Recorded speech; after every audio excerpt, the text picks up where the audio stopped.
우리 또 일주일 동안 각자의 자리에서 임무 수행하느라 고생한 우리 전우들 바라보면서 우리 반갑게 할렐루야로 인사합시다. 할렐루야, 할렐루야, 주님을 찬양합니다. 할렐루야. 예.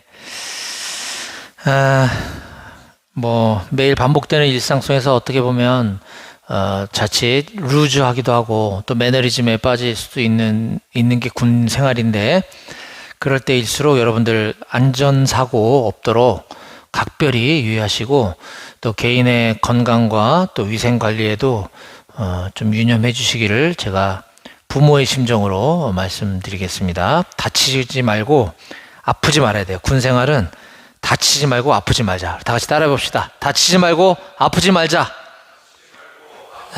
네, 그게 여러분들을 위하는 길이고 또 부모님을 위하는 길입니다. 우리 교회는 애석하게도 제가 기도가 부족해서 우리 교회 고정적으로 출석하는 간부님들이 없어요. 보시다시피, 그렇죠? 또 군종병도 이렇게 또 부대가 다르다 보니까 또 많지도 않고, 원래 이제 비편제긴 하지만 중대별로 또는 포대별로 이렇게 군종병들이 있으면 몇 명이 빠지고 이래도 이렇게 신속하게 쫙 전파가 되고 하는데, 또 출석하는 간부가 있으면은 이제 교회에 필요한 것들을 이렇게 다 준비를 하는데, 저쪽 5포병여단의 105 포병대대는 그게 잘 돼 있거든요, 시스템이. 그래서 제가 말씀 준비에만 전념하면 되는데 우리 임마누엘 교회는 없어요. 그래서 제가 이제 여러분들 예배 인원 파악도 해야 되고, 또 전화로 간식 주문도 해야 되고, 또 가서 간식 결제도 해야 되고 이게 예배 외적인 것들이 많아요. 이게 은근히 손이 가는 게. 그래서 여러분들이 그 시스템을 좀 잘 만들어서 종교행사 인원 파악을 우리가 보통 주중에 하지 않나요? 금요일 저녁이면 나오지 않나요? 종교행사 인원 파악 언제 하죠? 목요일 날 하고, 포병은 금요일 오나? 그러면은 토요일로 넘기지 말고 우리 금요일까지는 인원수를 좀 단톡방에 좀 올려주면 고맙겠어요. 예. 우리 군종병이 만약에 없다 그러면 대신 누구한테 이렇게 좀 맡기고 해서 그렇게 좀 해주면 좋겠습니다. 왜냐면은 업체가 문을 닫아버리면 우리가 늦게 취합이 돼서 제가 연락을 해주면 전화를 안 받으면 낭패잖아요. 우리 간식을 못 먹을 수가 있어요. 그래서 그런 일이 생기지 않도록 해주시고, 개인적인 사정이긴 합니다만 제가 다음 주 토요일은 피클볼 국내 대회 제가 선수로 또 대회 출전을 하러 가야 됩니다. 다음 주 토요일은 이게 연락이 잘 안 될 거예요, 아마. 그래서 금요일까지 다 끝내놓으면 좋겠다 하는 바람이 있습니다. 제가 다음 주 토요일은 춘천에서 열리는 대회에 복식 선수로 출전하고, 그 다음 주 토요일은 화성에서 열리는 또 대회에 단식 선수로 출전하고, 그 다음 주는 또 대전에서 하는 또 그 지도자 자격증도 있고 해서 제가 토요일이 좀 3주 연속 바빠졌네요. 그래서 아무튼 이번 기회에 금요일까지 이 예배 인원을 집계하는 거를 딱 정착을 좀 시키자 하고 부탁을 좀 드리겠습니다. 아셨죠? 네, 감사합니다. 우리는 지난 주일에 마태복음 5장 21절에서 26절까지 말씀을 살펴봤습니다. 성경 말씀의 의미를 잘 깨달아야 합니다 라는 제목으로 지난 주일에 우리가 말씀을 함께 나눴어요. 성경 말씀의 의미를 잘 깨달아야 합니다. 당연하죠. 마태복음 5장 21절에서 26절은 출애굽기 20장 13절에 나오는 살인하지 말라라고 하는 하나님께서 모세를 통해 주신 10계명 중 제 6번째 계명을 그 배경으로 하고 있습니다. 이미 오래전에 하나님께서 직접 모세에게 돌판에 새겨진 10계명을 수여하신 것 중에 하나가 이 살인하지 말라라는 계명이었다는 거예요. 이렇게 단순하고 너무 당연하고 간단한 이 하나님의 기본적인 말씀, 또 인간이라면 누구나 당연히 그렇게 살아야 되는 이 말씀이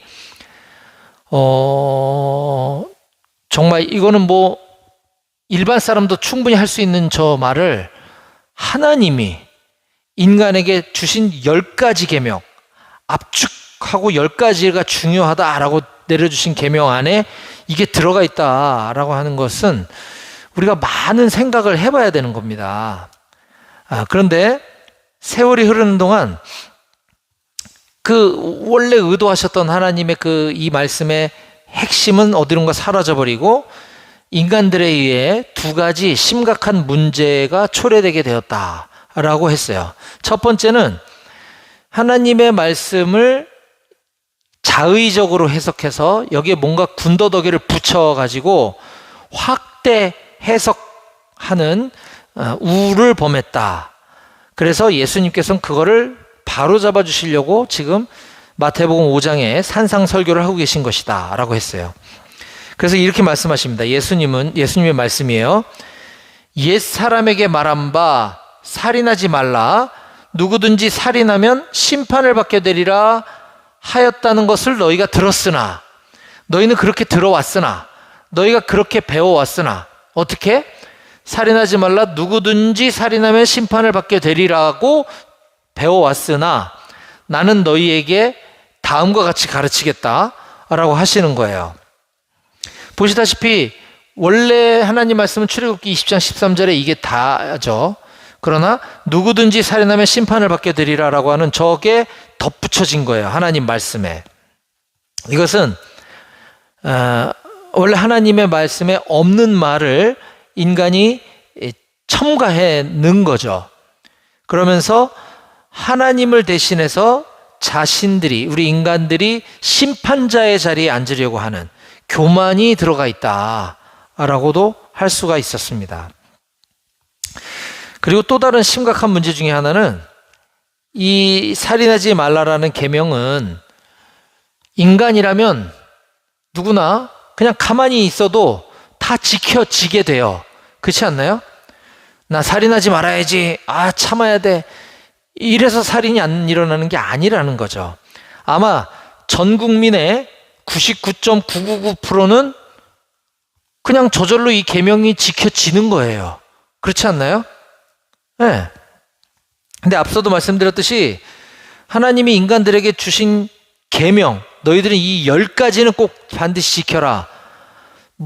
1000가지, 10,000가지도 아니고 딱 10개. 그 안에 저게 들어가 있다라고 했을 때에는 인간의 입장에서 볼 때는 나 하나님의 계명 10개 중에 하나 10%는 나는 완벽하게 지켰어 라고 착각하게 만든다라는 거죠. 그쵸?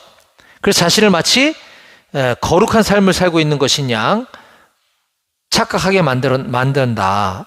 인간들이 스스로 그런다라는 것입니다. 그래서 예수님께서는 이 산상설교를 통해 원래 하나님이 하신 말씀은 그냥 사람 진짜 죽이지 말라. 이게 끝. 이게 아니라는 거야. 이 말씀의 원래 의도는 이런 거야. 라고 하시면서 이렇게 말씀하십니다. 나는 너희에게 이르노니. 너희는 이렇게 들었으나, 너희가 이렇게 들었지만 나는 너희에게 다시 제대로 가르치노니 형제에게 노하는 자마다 심판을 받게 되고 형제를 대하여 라가라 하는 자마다, 이 라가는 히브리어의 욕설이라 그랬어요. 욕설, 심한 욕설, 입에 담을 수 없는, 형제에게 욕하는 자는 공회에 잡혀가게 되고 미련한 놈이라고 하는 자는 지옥불에 들어가게 되리라. 즉 진짜 사람을 안 죽였다 그래서 살인을 안 한 게 아니라, 이게 끝이 아니라 화를 내거나 분노하는 것이나 또는 욕하거나 남을 저주하는 성품을 갖는 것조차도 살인하는 거야. 똑같은 거야 라고 예수님께서 가르쳐주고 계시는 겁니다.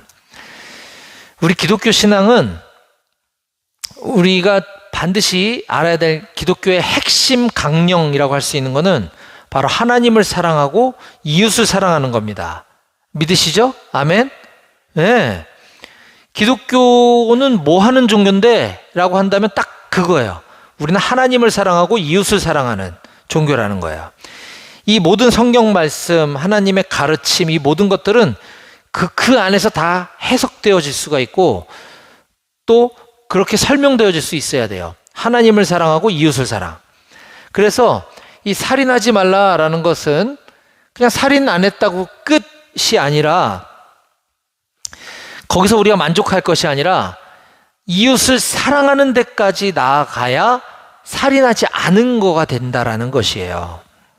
그래서 그 뒤에 나오는 마태복음 5장 23절에서 26절 말씀에 예수님은 이 이웃을 사랑하는 것에 대한 아주 구체적인 예시를 들어가면서 설명해 주셨다라고 우리가 지난주에 나눴습니다. 따라서 우리 모든 그리스도인들은 신약 성경, 구약 성경 전체를 관통하는 하나님 말씀의 대원칙인 하나님 사랑, 이웃 사랑을 반드시 실천하며 살아가야 될 줄로 믿습니다. 아멘. 뿐만 아니라 우리는 이와 같이 하나님께서 우리에게 주신 말씀, 십계명뿐만 아니라 성경 말씀 전체에 담겨진 하나님의 원래 의도, 하나님의 말씀의 그 의미를 정확히 깨닫고 지키며 살아가기 위해서 노력해야 할 것입니다. 그러기 위해서는 평소에 우리가 말씀을 묵상하고 또 경건서적 또 우리가 독서 생활도 열심히 하고 그리고 가장 중요한 기도를 통해서 하나님의 말씀이 올바로 이해되고 깨달아질 수 있도록 도와주세요라고 우리가 그렇게 기도로 성경 말씀을 잘 분별할 수 있도록 노력해야 될 줄로 믿습니다. 아멘. 네. 자, 이게 지난주 말씀에 대한 핵심 내용 요약이었고요. 이제 오늘은 마태복음 강해설교 15번째 시간입니다. 우린 지금 마태복음을 쭉 본문 순서에 따라 연속 강해설교를 나누고 있어요. 오늘은 15번째 시간으로서 오늘에 해당하는 본문은 마태복음 5장 27절에서 37절까지 말씀입니다. 그리고 우리에게 주신 설교의 제목은 정결한 마음과 진실된 삶. 같이 읽어봅시다. 시작. 정결한 마음과 진실된 삶이라는 제목으로 오늘 하나님께서 우리에게 주신 말씀을 함께 나누도록 하겠습니다. 자, 우리 그리스도인들은 교회 안에서뿐만 아니라 세상 속에서도 하나님 나라의 거룩한 백성임을 당당하게 드러내며 살아야 됩니다. 근데 우리가 아니라 일부라고 하고 싶어요. 저는 일부 교회 안에서는 굉장히 열심히 지내는 사람이 세상에 나가서는 하나님 나라의 거룩한 백성답지 못하게 사는 사람들을 종종 보게 됩니다. 그렇게 살면 안 돼요. 교회 안에서와 밖이 같아야 되는 거예요. 자, 그러려면 우리는 평소에 늘 항상 정결한 마음을 가지고 진실된 삶을 살아가야 될 줄로 믿으시기 바랍니다. 목사님, 그거 너무 당연한 얘기 아니에요? 그쵸? 이렇게 당연하고 추상적인 거로 들리는 이 말씀의 삶을 살기 위해서 우리는 보다 구체적으로 어떻게 살아야 되는지 오늘 본문을 통해서 하나님께서 우리에게 주시는 3가지 교훈을 중심으로 말씀을 나누도록 하겠습니다. 오늘 본문은 크게 3단락으로 나눠져 있어요. 자, 그 각각의 교훈이 무엇인지 오늘 설교 제목을 잘 기억하면서 하나씩 보도록 하겠습니다. 첫 번째는 따라해 봅시다. 마음의 순결과 거룩함을 지켜야 합니다. 시작. 마음의 순결과 거룩함을 지켜야 합니다. 라는 것이에요. 자, 3가지 주제가 오늘 본문에 등장한다 그랬죠. 첫 번째 주제는 27절에서 30절에 나와 있는 간음의 문제에 대해서 예수님께서 가르쳐 주고 계십니다. 자, 마태복음 5장 27절 28절입니다. 또 간음하지 말라 하였다는 것을 너희가 들었으나 나는 너희에게 이르노니. 자, 이 패턴도 똑같죠. 지금 지난주 했던 거랑 똑같아요. 너희는 이렇다라는 것을 들었으나 나는 너희에게 이르노니. 너희가 이렇게 배워왔지만 틀렸어. 내가 다시 너희들한테 정답을 가르쳐 주겠다라는 것이에요. 음욕을 품고 여자를 보는 자마다 마음에 이미 간음하였느니라. 지난주 살인하지 말라는 10계명 중 제6계명에 해당되는 말씀이라 그랬죠. 오늘 말씀도 10계명 중에 나오는 말씀이에요. 제7, 7번째 계명. 출애굽기 20장 14절에 보니까 간음하지 말라 이렇게 심플하게 나와 있는 것을 알 수가 있습니다. 마찬가지로 이 간음하지 말라라는 것은, 간음이 무엇입니까? 결혼한 사람이, 기혼자가 배우자 외에 다른 이성과 성관계를 갖는 걸 간음이라 그래요. 이것도 마찬가지죠. 제대로 된 정신 상태를 갖고 살아가는 사람들 대다수는 간음하지 않습니다. 그러면 나는 거룩한 사람이냐? 그게 아니라는 걸 예수님이 말씀하시는 거예요. 이렇게 지키기 쉬운 계명이 10개밖에 안 되는 계명에 들어간 이유가 있다라는 것이에요. 그것은 바로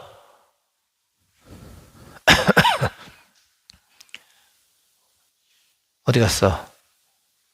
음욕을 품고 여자를 보는 자마다 마음에 이미 간음하였느니라. 실제 행동으로 옮기지 않았어도 음욕을 품고 여자를 보는 것 자체가 간음한 거야 라고 말씀하시면서 그 뒤에 다음과 같이 무시무시한 말씀을 덧붙이십니다. 만일 내 오른쪽 눈이 너로 실족하게 하거든, 오른쪽 눈이 여자를 보고 음욕을 품게 하면 눈알을 빼버리라는 거예요. 내 백체, 신체 중 하나가 없어지고 온몸이 지옥에 던져지지 않는 것이 유익하며, 만일 네 오른손이 너로 실족하게 하거든 찍어내버리라. 내 백체 중 하나가 없어지고 온몸이 지옥에 던져지지 않는 것이 유익하니라. 평소 예수님답지 않은 엄청 무시무시한 말씀을 지금 하고 계세요. 이 말씀 그대로 지키고 살려면 우린 눈이 없거나 손이 없는 사람이 많을 거예요. 그렇죠? 이거는 실제로 그렇게 해라라는 문자적인 지시가 아니라 이건 일종의 과장법입니다.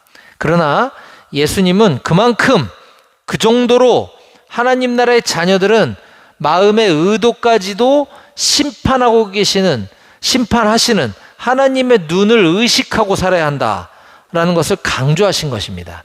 그게 간음하지 말라라는 거지, 실제로 행동하지 않았다 그래서 말씀을 잘 지킨 것도 아니고, 또 예수님이 가르쳐 주시긴 했지만 이렇지 못하다고 해서 눈알을 진짜 뽑아버리라는 것도 아니라는 거예요. 마음의 의도까지 다 알고 계시고 다 보고 계시고 심판하시는 하나님의 눈을 항상 의식하고 살아야 한다라는 것입니다. 그러므로 우리 모두는 날마다 기도와 말씀으로 우리의 시선을 한눈 팔 겨를이 없도록 하나님께로 고정시키고 늘 정결한 마음, 진실된 삶을 살아가기 위해서 성령님의 도우심을 구하며 살아가는 저와 여러분들이 다 되시기를 간절히 소망합니다. 아멘. 두 번째, 정결한 마음과 진실된 삶을 살아가기 위해서는 두 번째로 이혼을 악용하지 말아야 한다라는 것입니다. 이 이혼에 관한 문제는 오늘날에도 굉장히 중요한 사회적 이슈가 되어버렸어요. 이혼을 어떻게 볼 것인가. 그런데 성경은 명확하게 이혼에 대해서 우리들에게 가르쳐주고 있습니다. 오늘 마태복음 본문에서 예수님은 간음하지 말라라는 앞에 우리가 살펴보았던 말씀의 연장선상에서 이혼의 문제를 접근하고 있어요. 31절 봅시다. 또 일러스되 누구든지 아내를 버리려거든 이혼 증서를 줄 것이라 하였으나 나는 너희에게 이르노니 누구든지 음행한 이유 없이 아내를 버리면 이는 그로 간음하게 함이요 또 누구든지 버림받은 여자에게 장가드는 자도 간음함이니라. 너희는 이렇게 하라고 들었으나 나는 너희에게 이르노니. 지금 패턴이 다 똑같죠? 자, 근데 누구든지 아내를 버리려거든, 이혼하려거든, 이혼 증서를 줘라 라고 하였으나 음행한 이유 없이, 그러니까 아내가 간음하지 않았는데 이혼하면 그건 아내를 간음하게 만들고 또 그 아내와 결혼한 사람도 간음하게 만드는 거야. 그래서 이혼은 간음했을 때에만 가능한 거다라고 말씀하시고 계신데, 여기서 더 중요한 것은 누구든지 아내를 버리려거든 이혼 증서를 줄 것이라 하였으나, 자, 요게 뭔지를 좀 따라가 볼 필요가 있겠죠. 저건 십계명에 들어있지는 않고요. 구약성경 신명기 24장에 나오는 말씀입니다. 신명기 율법이죠. 자, 이혼 문제를 신명기 율법에서는 어떻게 가르치는지 보겠습니다. 신명기 24장 1절 2절. 사람이 아내를 맞이하여 데려온 후에, 결혼한 후에 그에게, 신부에게 수치되는 일이 있음을 발견하고 그를 기뻐하지 아니하면 이혼 증서를 써서 그의 손에 주고 그를 자기 집에서 내보낼 것이요. 이혼하라는 해도 된다는 거예요. 그 여자는 그의 집에서 나가서 다른 사람의 아내가 되려니와. 자, 이혼 가능하다. 그렇다고 이혼을 장려하는 건 아닙니다, 절대. 예. 이혼 당할 일을 했을 때, 이혼 당할 일을 했는데 뭐 죽일 거예요, 어떡할 거예요? 그럴 때는 이혼을 하되 이혼 증서를 써서 주라는 거죠. 근데 이거 이혼 증서 왜 써서 줘야 되느냐? 이게 중요한 거예요. 이혼 증서가 있는 여자는 다시 나가서 재혼할 수가 있다라는 거죠. 근데 이게 세월이 흐르는 동안 어떻게 악용되었냐면, 그냥 성격이 안 맞아, 그냥 꼴보기 싫어, 그럼 이혼 증서 쓰고 내쫓고 나는 재혼해야지, 이렇게 남자의 편리를 위해서 이게 악용되어졌다는 거예요. 이거는 여성을 보호하기 위해서, 약자를 보호하기 위한 율법이었어요. 이것이 왜곡돼서 남자 중심의, 좀 살다가 살기 싫으면 여자를 내쫓기 위한 수단으로 이혼 증서를 악용했다라고 하는 것을 예수님은 바로잡고자 지금 산상수훈에서 말씀하고 계신 것입니다. 누구든지 아내를 버리려거든 이혼 증서를 줄 것이라. 이게 아내를 버리려거든이 핵심이 아니라는 거예요.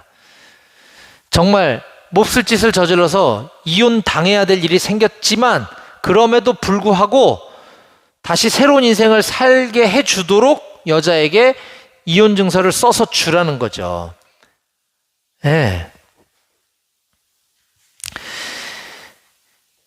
이것은 왜 중요하냐면, 결혼 문제는 그렇게 쉽게 할 수 있는 것이 아니라는 걸 다시 한번 경각심을 일깨워 주시는 거기도 하고, 또 이 결혼이라고 하는 것은 단순히 남녀 간의 어떤 일종의 계약이 아니라 하나님 앞에서 맺은 거룩한 언약이라는 것을 우리가 잊지 말아야 해요.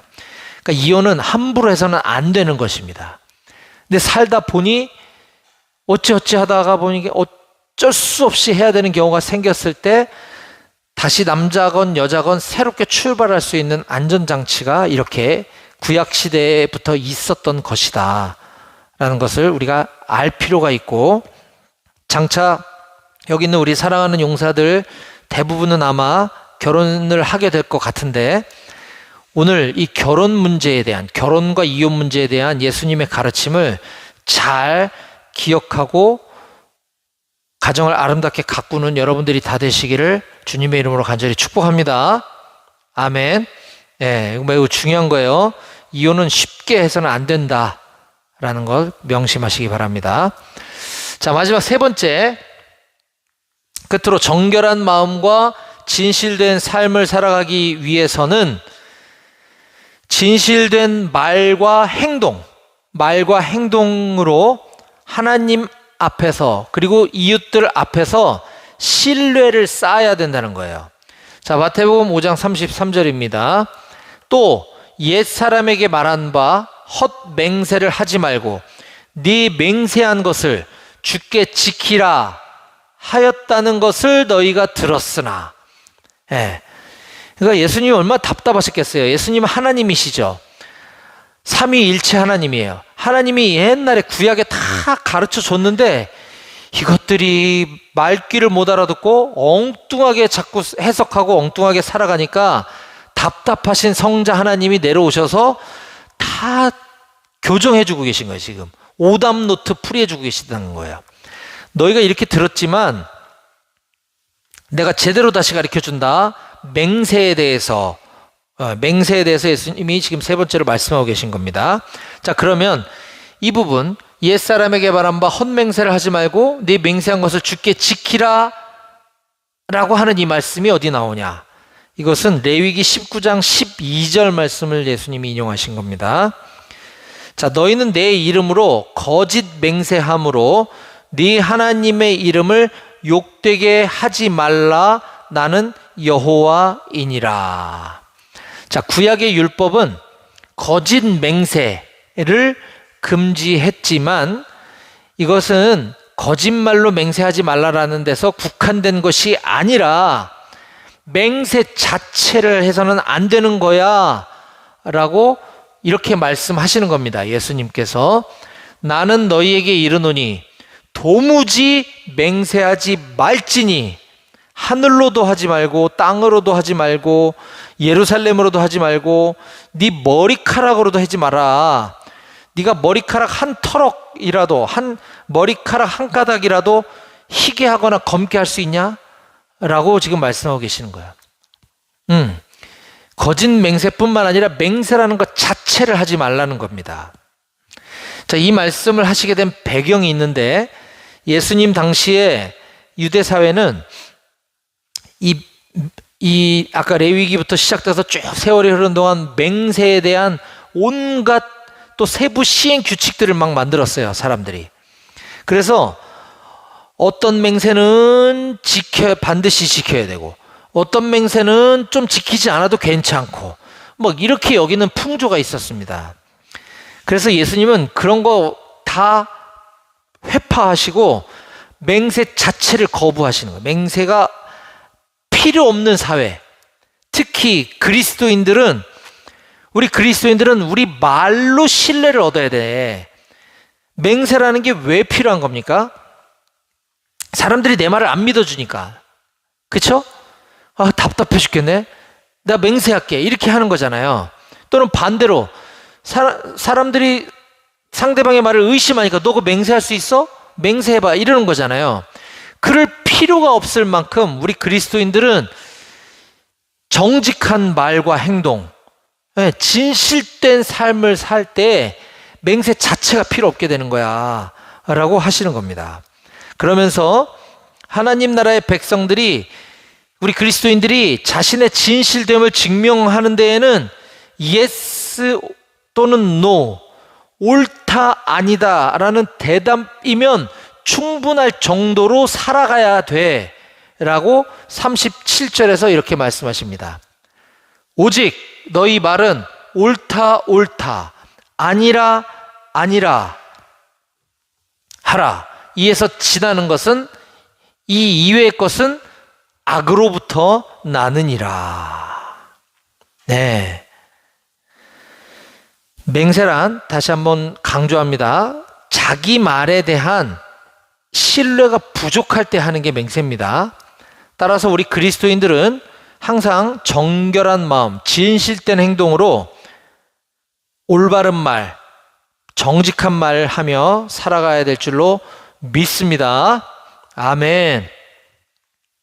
네, 마무리하겠습니다. 자, 사랑하는 여러분, 우리가 지난 주일에 이어서 오늘 살펴본 성경 말씀도 구약 성경 말씀, 율법에 대한 참된 가르침, 참된 해석을 우리가 예수님을 통해서 배울 수 있었습니다. 예수님은 우리가 겉으로 드러나는 외적 행위로서의 죄의 문제만 말씀하신 것이 아니라 우리 마음의 중심을 다루고 계신 것을 우리가 보았어요. 오늘 본문을 통해서 우리가 살펴본 세 가지 주제, 음행, 이혼, 맹세에 대한 이 예수님의 가르침은 결국 한 가지 공통된 주제로 귀결됩니다. 그것은 바로 정결한 마음과 진실된 삶을 살아야 된다는 것이에요. 저는 우리 사랑하는 임마누엘 교회 모든 장병들이 이와 같이 성경 말씀에 기록된 하나님의 가르침, 예수님의 가르침대로 정결한 마음과 진실된 삶을 통해 참된 그리스도인, 하나님 나라의 참된 백성들로 모두 다 살아가시기를 주님의 이름으로 간절히 축원합니다. 아멘. 기도하시겠습니다. 하나님 아버지 감사합니다. 우리 하나님의 말씀을 때론 너무나 가볍게 여긴 나머지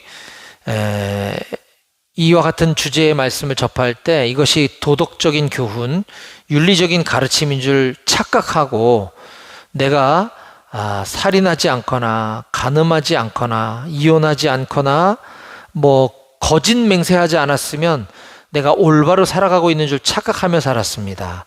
주님, 그러나 하나님의 말씀의 의도는 더 깊은 의미를 갖고 있는 것을 오늘 배웠습니다.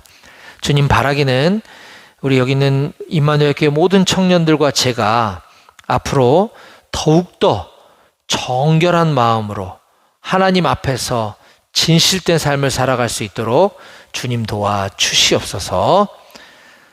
우리의 능력과 우리의 성품으로는 절대로 그렇게 살아갈 수 없는 존재임을 우리가 깨닫습니다. 주님, 우리가 잘못된 길로 들어서려고 할 때마다, 우리의 마음이 잘못된 곳을 향하려고 할 때마다 우리와 늘 함께하고 계시는 성령 하나님께서 우리를 붙잡아 주셔서 우리가 정결한 마음, 진실된 삶의 궤도에서 이탈하지 않도록 우리를 지켜 보호하여 주시옵소서. 감사드리며 살아계신 예수님의 이름으로 기도드렸습니다. 아멘.